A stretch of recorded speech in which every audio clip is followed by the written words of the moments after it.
Emergency, emergency, bladed the klaxons throughout Magrathia. Hostile ship has landed on planet. Armed intruders in Section 8A. Defense stations, defense stations. The two mice sniffed irritably round the fragments of their glass transports where they lay shattered on the floor. Damnation, muttered Frankie Mouse. All that fuss over 2 pounds of earthling brain. He scuttled around and about, his pink eyes flashing, his fine white coat bristling with static. The only thing we can do now, said Benji, crouching and stroking his whiskers in thought, is to try and fake a question. Invent one that will sound plausible. Difficult, said Frankie. He thought. How about what's yellow and dangerous? Benji considered this for a moment. No good, he said. Doesn't fit the answer. They sank into silence for a few seconds. All right, said Benji. What do you get if you multiply 6 by 7? No, too literal, too factual, said Frankie. Wouldn't sustain the punter's interest. Again, they thought. Then Frankie said, Here's a thought. How many roads must a man walk down? Ah, said Benji. Aha. Now that does sound promising. He rolled the phrase around a little. Yes, he said, that's excellent. Sounds very significant without actually tying you down to meaning anything at all. How many roads must a man walk down? 42. Excellent. That'll fox 'em. Frankie, baby, we are made. They performed a scampering dance in their excitement. Near them on the floor lay several rather ugly men who had been hit about the head with some heavy design awards. Half a mile away, 4 figures pounded up a corridor, looking for a way out. They emerged into a wide-open plan computer bay. They glanced about wildly. Which way do you reckon, Zaphod? Said Ford. At a wild guess, I'd say down here, said Zaphod, running off down to the right between a computer bank and the wall. As the others started after him, he was brought up short by a kilo-zap energy bolt that cracked through the air inches in front of him and fried a small section of adjacent wall. A voice on a loud hailer said, Okay, Beeblebrox, hold it right there. We've got you covered. Cops, hissed Zaphod, and span around in a crouch. You want to try a guess at all, Ford? Okay, this way, said Ford. And the 4 of them ran down a gangway between 2 computer banks. At the end of the gangway appeared a heavily armored and spacesuited figure, waving a vicious kilo-zap gun. We don't want to shoot you, Beeblebrox, shouted the figure. Suits me fine, shouted Zaphod back and dived down a wide gap between 2 data processing units. The others swerved in behind him. There are 2 of them, said Trillian. We're cornered. They squeezed themselves down in an angle between a large computer databank and the wall. They held their breath and waited. Suddenly, the air exploded with energy bolts as both the cops opened fire on them simultaneously. Hey, they're shooting at us, said Arthur, crouching in a tight ball. I thought they said they didn't want to do that.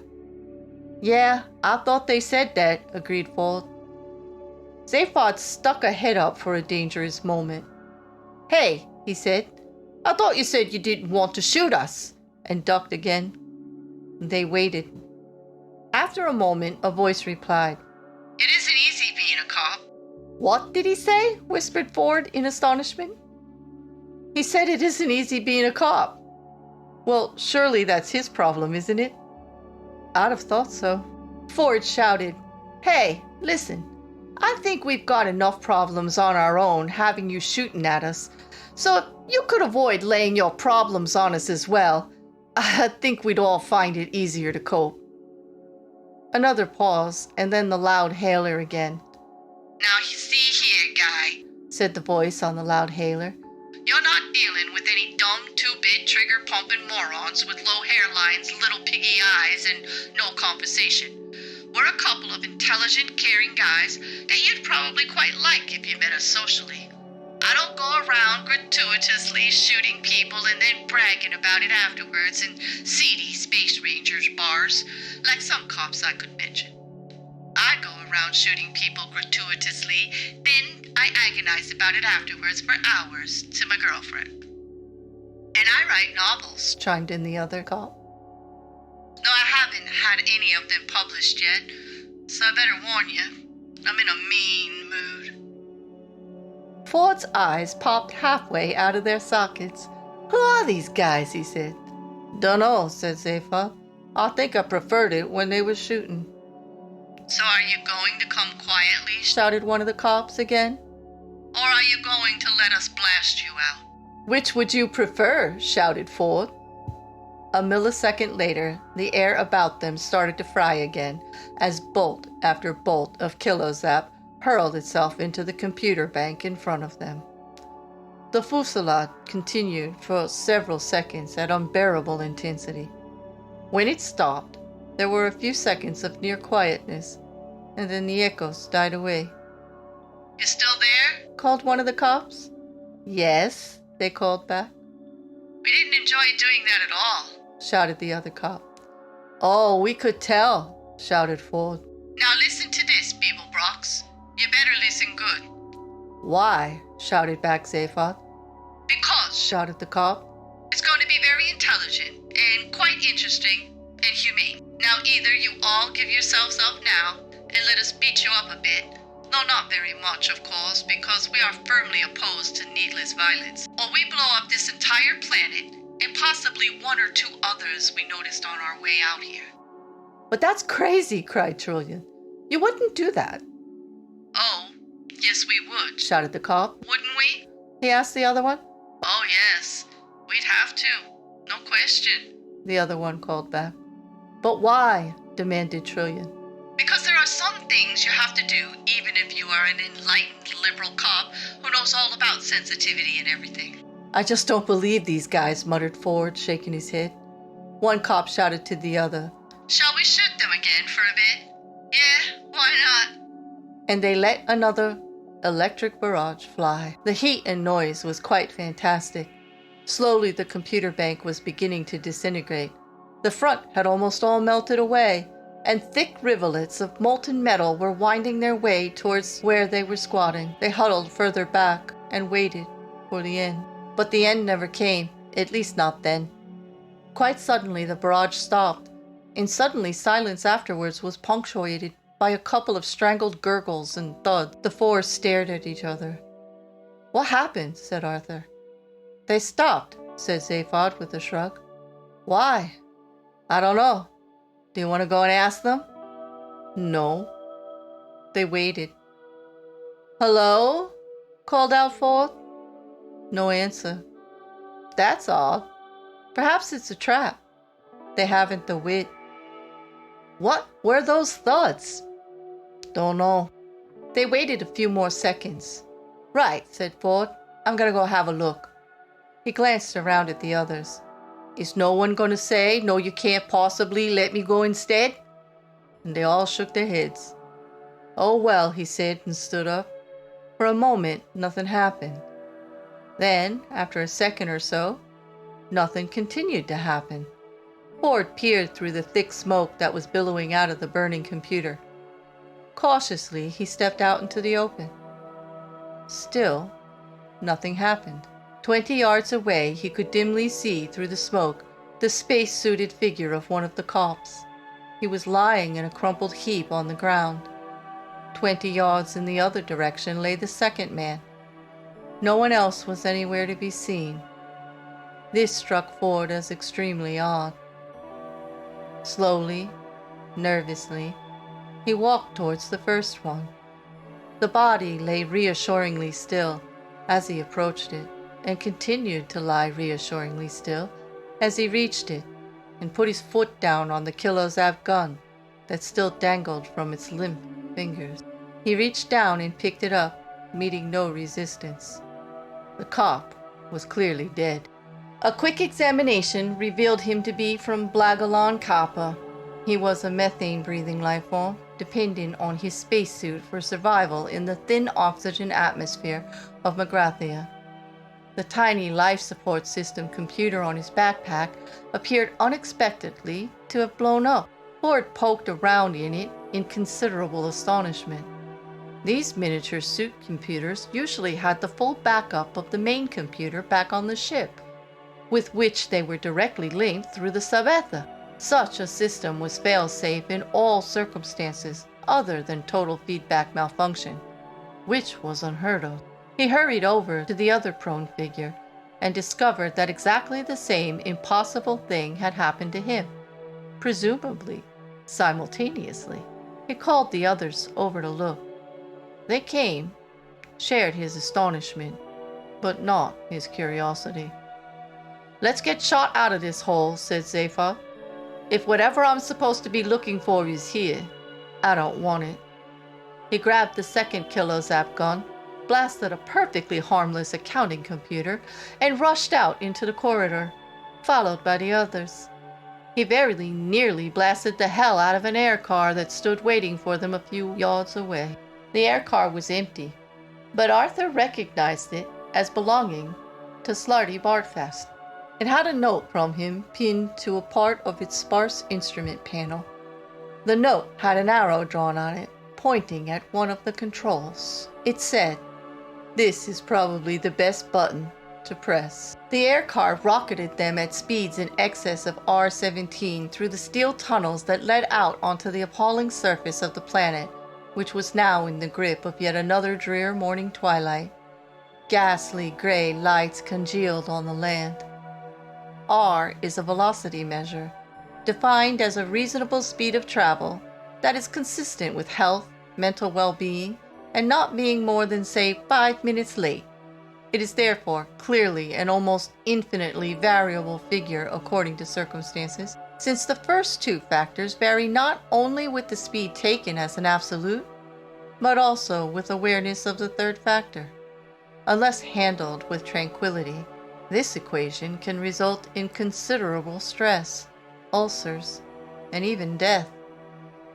R-17 is not a fixed velocity, but is clearly far too fast. The air car flung through the air at R-17 and above, deposited them next to the heart of gold, which stood starkly on the frozen ground like a bleached bone, and then precipitately hurled itself back in the direction whence they had come, presumably on important business of its own. Shivering, the four of them stood and looked at the ship. Beside it stood another one. It was the Blagalon Kappa police craft, a bulbous shark-like affair, slate green in color, and smothered with black stenciled letters of varying degrees of size and unfriendliness. The letters informed anyone who cared to read them as to where the ship was from, what section of the police it was assigned to, and where the power feeds should be connected. It seemed somehow unnaturally dark and silent, even for a ship whose two-man crew was at that moment lying asphyxiated in a smoke-filled chamber several miles beneath the ground. It is one of those curious things that is impossible to explain or define, but one can sense when a ship is completely dead. Ford could sense it and found it most mysterious. A ship and two policemen seemed to have gone spontaneously dead. In his experience, the universe simply didn't work like that. The other three could sense it too, but they could sense the bitter cold even more and hurried back into the heart of gold, suffering from an acute attack of no curiosity. Ford stayed and went to examine the Blagalon ship. As he walked, he nearly tripped over an inert steel figure lying face down in the cold dust. "Marvin!" he exclaimed. "What are you doing?" "Don't feel you have to take any notice of me, please," came a muffled drone. "But how are you, Metal Man?" said Ford. "Very depressed." "What's up?" "I don't know," said Marvin. "I've never been there." "Why?" said Ford, squatting down beside him and shivering. "Why are you lying face down in the dust?" It's a very effective way of being wretched, said Marvin. Don't pretend you want to talk to me. I'll know you hate me. No, I don't, said Arthur. Yes, you do. Everybody does. It's part of the shape of the universe. I only have to talk to somebody and they begin to hate me. Even robots hate me. If you just ignore me, I expect I shall probably go away. He jacked himself up to his feet and stood resolutely facing the opposite direction. That ship hated me, he said dejectedly, indicating the police craft. That ship? Said Ford in sudden excitement. What happened to it, do you know? It hated me because I talked to it. You talked to it? Exclaimed Ford. What do you mean you talked to it? Simple. I got very bored and depressed, so I went and plugged myself into its external computer feed. I talked to the computer at great length and explained my view of the universe to it, said Marvin. And what happened? Pressed Ford. It committed suicide, said Marvin, and stalked off back to the Heart of Gold. That night, as the Heart of Gold was busy putting a few light years between itself and Horsehead Nebula, Zaphod lounged under the small palm tree on the bridge, trying to bang his brain into shape with massive pan-galactic gargle blasters. Ford and Trillian sat in a corner discussing life and matters arising from it, and Arthur took to his bed to flip through Ford's copy of the Hitchhiker's Guide to the Galaxy. Since he was going to live in that place, he reasoned, he'd better start finding out something about it. He came across this entry. It said, "The history of every major galactic civilization tends to pass through three distinct and recognizable phases, those of survival, inquiry, and sophistication, otherwise known as the how, the why, and where phases. For instance, the first phase is characterized by the question, how can we eat? The second by the question, why do we eat? And the third by the question, where shall we have lunch?" He got no further before the ship's intercom buzzed into life. "Hey, Earthman, you hungry?" said Zaphod's voice.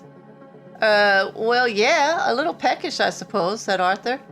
"Okay, baby, hold tight," said Zaphod. "We'll take in a quick bite at the restaurant at the end of the universe." What's president? President, full title, President of the Imperial Galactic Government. The term imperial is kept, though it is now an anachronism. The hereditary emperor is nearly dead and has been so for many centuries. In the last moments of his dying coma, he was locked in a status field, which keeps him in a state of perpetual unchangedness.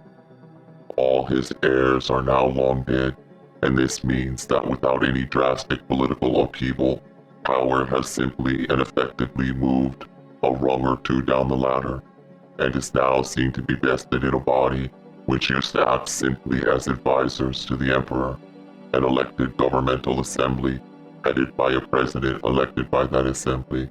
In fact, it vests in no such place. The president in particular is very much a figurehead. He wields no real power whatsoever. He is apparently chosen by the government, but the qualities he is required to display are not those of leadership, but those of finely judged outrage. For this reason, the president is always a controversial choice, always an infuriating but fascinating character. His job is not to wield power, but to draw attention away from it. On those criteria, Zaphod Beeblebrox is one of the most successful presidents the galaxy has ever had. He has already spent 2 of his 10 presidential years in prison for fraud. Very, very few people realize that the president and the government have virtually no power at all. And of these very few people, only 6 know whence ultimate political power is wielded. Most of the others secretly believe that the ultimate decision-making process is handled by a computer. They couldn't be more wrong. About Ford Prefect. Ford Prefect's original name is only pronounceable in an obscure Betelgeusian dialect, now virtually extinct since the Great Collapsing Grung disaster of Gal Cid Year 03758, which wiped out all of the Praxabetel communities on Betelgeuse 7. Ford's father was the only man on the entire planet to survive the Great Collapsing Grung disaster by an extraordinary coincidence that he was never able to satisfactorily explain. The whole episode is shrouded in deep mystery. In fact, no one ever knew what a Hrung was, nor why it had chosen to collapse on Betelgeuse 7 particularly. Ford's father, magnanimously waving aside the clouds of suspicion that had inevitably settled around him, came to live on Betelgeuse 5, where he both fathered and uncled Ford. In memory of his now dead race, they christened him in the ancient Praxabetel tongue. Because Ford never learned to say his original name, his father eventually died of shame, which is still a terminal disease in some parts of the galaxy. The other kids at school nicknamed him 1X, which in the language of Betelgeuse 5 translates as boy who is not able satisfactorily to explain what a Hrung is, nor why it should choose to collapse on Betelgeuse 7. I hope you've enjoyed this telling of the Hitchhiker's Guide to the Galaxy. We will continue with Douglas Adams' series with Book 2, Restaurant at the End of the Universe, soon. Please like, subscribe, and put on those notifications for our next upload in the series.